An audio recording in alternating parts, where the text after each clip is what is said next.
Be careful. Satan knows Scripture too. 1 Minute Inspirations, Henry Street Church of Christ. Then Jesus was led up by the Spirit into the wilderness to be tempted by the devil. And when he had fasted 40 days and 40 nights, afterward he was hungry. Now when the tempter came to him, he said, If you are the Son of God, command that these stones become bread. But he answered and said, It is written, Man shall not live by bread alone, but by every word that proceeds from the mouth of God. Then the devil took him up into the holy city, set him on the pinnacle of the temple, and said to him, If you are the Son of God, throw yourself down, for it is written, He shall give his angels charge over you, and in their hands they shall bear you up, lest you dash your foot against a stone. Jesus said to him, It is written again, You shall not tempt the Lord your God. Again the devil took him up on an exceeding high mountain, and showed him all the kingdoms of the world and their glory. And he said to him, All these things I will give you, if you will fall down and worship me.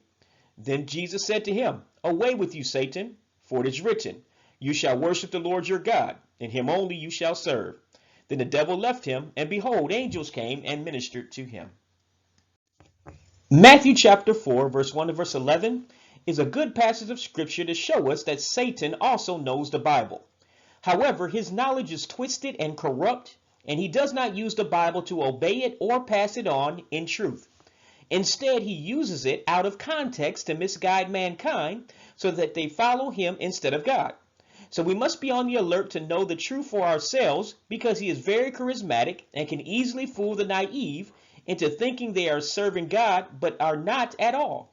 This is why we must understand the context of the Bible when reading a passage of scripture. We must understand who the author is. Who is he writing to? What is the overall subject of the passage of scripture?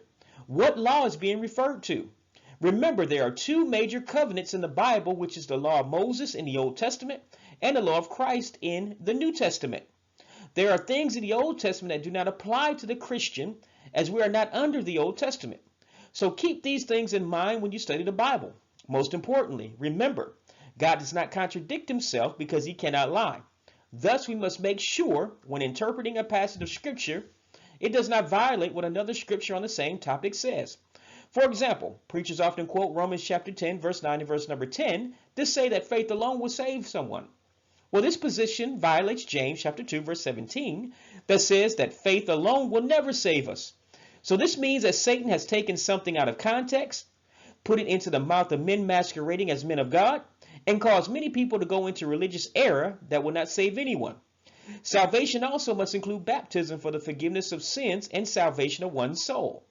Satan could not fool Jesus into proving that he was the Son of God by jumping off the pinnacle of the temple, due to Satan taking Psalm chapter 91, verse 11, verse number 12 out of context, because Jesus knew that the proof to the world that he was the Son of God was to rise from the dead. When we know scripture truthfully, we can debunk scripture Satan uses out of context. Thanks for listening. God bless. This is a ministry of the Henry Street Church of Christ.